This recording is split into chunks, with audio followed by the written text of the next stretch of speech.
रस्त्यावर मोठा आवाज आला म्हणून आम्ही शेतातून बाहेर आलो। त्यावेळी ते दोघे जण जागीच तिथे ठार झाले।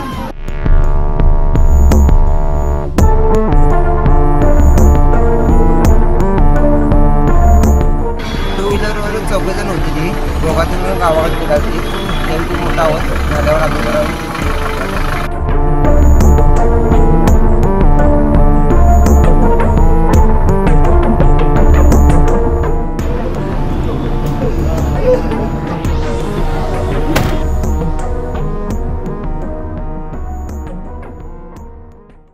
ऐन दिवाळी सणात आणि भाऊबीजेच्या 2 दिवस आधीच राधानगरी तालुक्यातील तरसंबळेच्या भावा बहिणीवर काळाने आघात केला। कोल्हापूर राधानगरी रोडवरील कौलव गावाजवळ आयशर टेम्पो आणि मोटरसायकलची समोरासमोर धडक होऊन झालेल्या या अपघातात एकाच कुटुंबातील तिघांचा मृत्यू झाला। या हृदयद्रावक घटनेने तरसांबळे गावावर शोककळा पसरली असून अपघातात गंभीर जखमी झालेल्या 10 वर्षीय मुलावर कोल्हापुरातील छत्रपती प्रमिला राजे रुग्णालयात उपचार सुरू आहेत। अथर्वची मृत्यूची झुंज सुरूच आहे। काळीच पिळवटून टाकणाऱ्या या अपघाताने जिल्ह्यात हळहळ व्यक्त होत आहे। कोल्हापूर राधानगरी रोडवरील कौलव गावाजवळ बुडाचा वडा येथे आज दुपारी 1 वाजण्याच्या सुमारास कोल्हापूरकडे निघालेल्या भरधाव आयशर टेम्पोने समोरून येणाऱ्या मोटरसायकलला जोराची धडक दिली। त्यामुळे झालेल्या या अपघातात एकाच कुटुंबातील तिघांचा मृत्यू झाला। श्रीकांत कांबळे वय 30 राहणार तरसंबळे, दीपाली गुरुनाथ कांबळे वय 28 राहणार शेंडूर तालुका कागल या सख्या बहीण भावासह 3 वर्षीय शिवज्ञा सचिन कांबळेचा दुर्दैवी मृत्यू झाला। तर अथर्व गुरुनाथ कांबळे या गंभीर जखमी झालेल्या 10 वर्षीय मुलावर CPR मधील अतिदक्षता विभागात उपचार सुरू आहेत। अपघातानंतर रुग्णवाहिकेसाठी 30 मिनिटे प्रतीक्षा करावी लागली आणि दीपालीचा या दरम्यान वाटेतच मृत्यू झाला। दीपाली काही दिवसापूर्वी पतीला गमावून माहेरी आली होती। ती अंगणवाडी मदतनीस म्हणून काम करत होती आणि कुटुंबासाठी आधार बनली होती। चालक अपघातानंतर फरार असून पोलिसांकडून शोध सुरू आहे। मात्र या घटनेने गावात हळहळ व्यक्त होत आहे।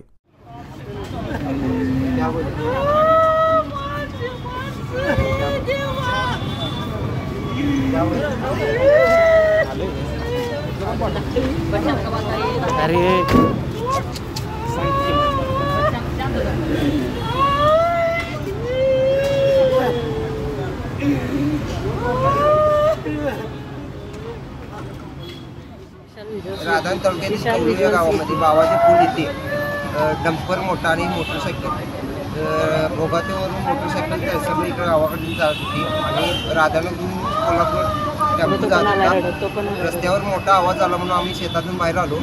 त्यावेळी ते दोघे जण जागीच तिथे ठार झाले। दोघे सिरियस होते म्हणून आम्ही ॲम्ब्युलन्समधून या दोघांना घेऊन आलो। ॲम्ब्युलन्समध्ये एक सिरियस झाले।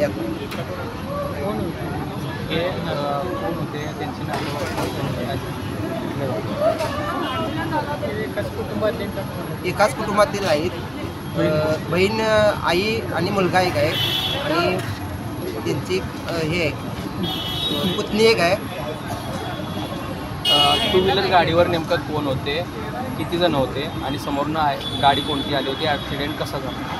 टू व्हीलरवर चौघे जण होते। ती दोघातून गावाकडे निघाली। त्यावेळी मोठा आवाज झाल्यावर आम्ही ओंकार लाला शिंदे म्हाळूंमध्ये राहतो मी। त्या कंटेनरच्या मागं आमची गाडी होती आणि ती कंटेनर रॉंग साईडला गाडी गेली। अपघात झाल्यानंतर ते ॲम्ब्युलन्सने यायला लेट झाला। पूर्ण 20 ते 25 मिनटं लेट झाल्यामुळं त्या मुलाची आई वारलेली आहे। 20 ते 25 मिनटं लेट झाल्यामुळे त्या मुलाची आई वारली। आम्ही ॲम्ब्युलन्सला कॉल केला होता, तो ॲम्ब्युलन्स तिथे जागेवर नाही आली कधीच। मग आम्ही कॉल बी केला, प्रयत्न केला। त्यानंतर मग ॲम्ब्युलन्स 20-25 मिनटानंतर लेट आली। मग आम्ही त्याला घेतलो आणि आलो इकडं। अपघातानंतर किती वेळ त्या लेडीज जिवंत? संभाजीनगरपासून आमची लेडीज पूर्ण जिवंतच होती आणि इथं संभाजीनगरचा पूर्ण एक 10-15 मिनटं आम्ही पुढं आल्यानंतर मग त्या लेडीजचा मृत्यू झालेला आहे। ॲम्ब्युलन्स जर अगोदर आली असती तर लेडीज जगली असती, 100% लेडीज जगली असती। आत्ताच या ठिकाणी साधारणपणे 12:30-1:15 दरम्यान कौलव तालुका राधानगरी येथे दत्त मंदिर शेजारी मोठा अपघात घडला। त्या ठिकाणी काही ग्रामस्थ होते।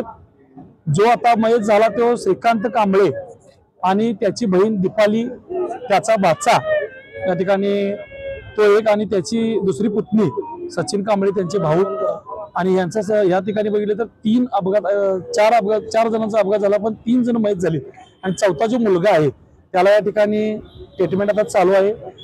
मुळात घटना अशी घडली की राधानगरीहून कोल्हापूरकडे येणारा एक आयशर असा ऐकायला माहिती की तो सांगली भागातला आहे आणि तो आयशर येत असताना त्यानं डाव्या साईडनं त्याची साईड असताना सुद्धा इकडून भोगावतीवरून तरसंबळे गावी जात होते श्रीकांत, तर ते चुकीच्या ठिकाणी त्यांनी गाडी ओढली आणि समोरासमोर धडक झाली आणि त्या ठिकाणी गंभीर जखम होऊन येथे मोठा ऍक्सिडेंट झाला आणि त्या ठिकाणी ही 3 आता मयतच जाहीर केलेले आहेत आणि दुसरा जो आहे तो अथर्व आहे, त्याच्यावरती साधारणपणे ट्रीटमेंट चालू आहे, तो 10 वर्षाचा आहे आणि जी मुलगी आहे लहान ती मयतच झाली जागेवरती, ती 3 वर्षाची आहे.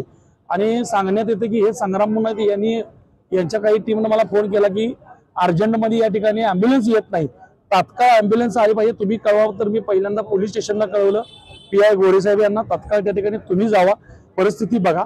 आणि मग ॲम्ब्युलन्सवाल्यांना पण ट्राय केला, तोपर्यंत एक अर्धा तास लेट झाला असं यांचं म्हणणं आहे. संभाजीनगर पर्यंत ही दीपाली जी आता मयत झाली ती जागी म्हणजे जिवंत होती, परंतु त्या ठिकाणी वेळेत जर ॲम्ब्युलन्स आली असती तर एक अर्धा तास लेट झाला म्हणतात तर ती जगली असती असं यांचं म्हणणं आहे. आणि जर तसं असेल तर या ठिकाणी प्रशासकाने खरोखर या ठिकाणी काळजी घेणं गरजेचं आहे, कारण हे सणावारामध्ये असे ऍक्सिडेंट झाले तर आपण सतर्क राहणं गरजेचं आहे.